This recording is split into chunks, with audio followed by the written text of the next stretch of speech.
আর এই মুহূর্তে যে ব্রেকিং নিউজের দিকে নজর রাখতে হচ্ছে, মানব পাচারের তদন্তে ইডির কাছে নয়া তথ্য।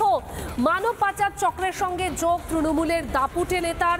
টিএমসির সংখ্যালঘু সেলের সম্পাদকের বাড়ি রেস্তোরাঁ ইডি, আজমল সিদ্দিকের বাড়ি রেস্তোরাঁ ইডির তল্লাশি। 1 কোটিরও বেশি টাকা উদ্ধার করে ইডি। বাজেয়াপ্ত হয়েছে 2টি বিলাসবহুল গাড়ি, উদ্ধার হয়েছে একাধিক ডিজিটাল ডিভাইস। তৃণমূলের একাধিক নেতা মন্ত্রীদের সঙ্গে রয়েছে আজমলের ছবি। মানব পাচার তদন্তে ইডির কাছে নয়া তথ্য। তৃণমূলের দাপুটে নেতা, মানব পাচার চক্রের সঙ্গে যোগ, এমনটাই কিন্তু উঠে আসছে। টিএমসির সংখ্যালঘু সেলের সম্পাদকের বাড়ি রেস্তোরাঁতে ইডি। আজমল সিদ্দিকের বাড়ি রেস্তোরাঁ ইডির তল্লাশি। আমাদের প্রতিনিধি ইন্দ্রাশিস ঠিক কি ছবি তুলে ধরেছে একবার দেখাই আপনাদেরকে। আজমল সিদ্দিকের বাড়ির সামনে আমি ঠিক রয়েছি। একটি গাড়ি বাড়ির ভেতরে এখনো পর্যন্ত রাখা রয়েছে, তবে বাড়ির মধ্যে কেউ আছে কিনা আমি একটু জানার চেষ্টা করবো, ডাকার চেষ্টা করবো। এই মুহূর্তে দেখা যাচ্ছে যে একটি গাড়ি, সেই গাড়িটিকে কিন্তু এখানে রাখা রয়েছে। অপর 2টি গাড়ি কিন্তু ইতিমধ্যেই বাজেয়াপ্ত করা হয়েছে বলে ইডির সূত্রে এখনো পর্যন্ত জানা যাচ্ছে। আজমল বাবু, বাড়িতে কেউ আছেন? আজমল বাবু, কেউ আছেন বাড়িতে?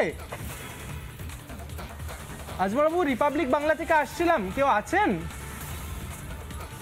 কোনো সারা শব্দ পাওয়া যাচ্ছে না। বিলাসবহুল বাড়ি, এটি বাড়ির একটি যেরকম মেন গেট রয়েছে, উল্টো দিকে আরও একটি গেট রয়েছে। আমি যদি সম্ভব আমি একটু যাওয়ার চেষ্টা করব, দেখানোর চেষ্টা করব যে এই হচ্ছে বাড়ির অপর একটি গেট।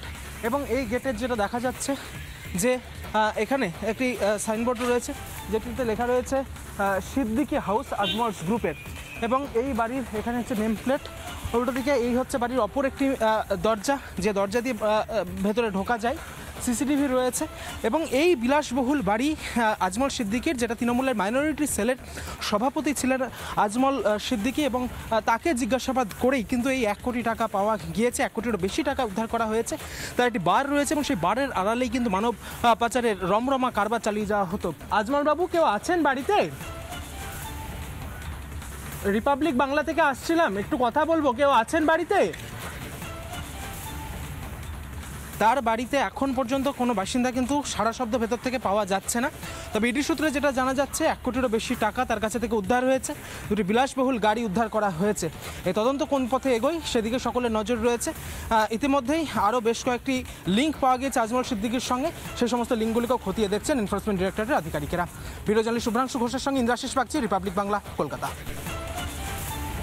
নানা ধরনের কন্টেন্ট দেখার জন্য লাইক করুন, শেয়ার করুন আমাদের ফেসবুক পেজ, সাবস্ক্রাইব করুন আমাদের ইউটিউব চ্যানেল। পাশাপাশি অন্যান্য ব্রেকিং নিউজের জন্য অবশ্যই চোখ রাখুন রিপাবলিক বাংলায়।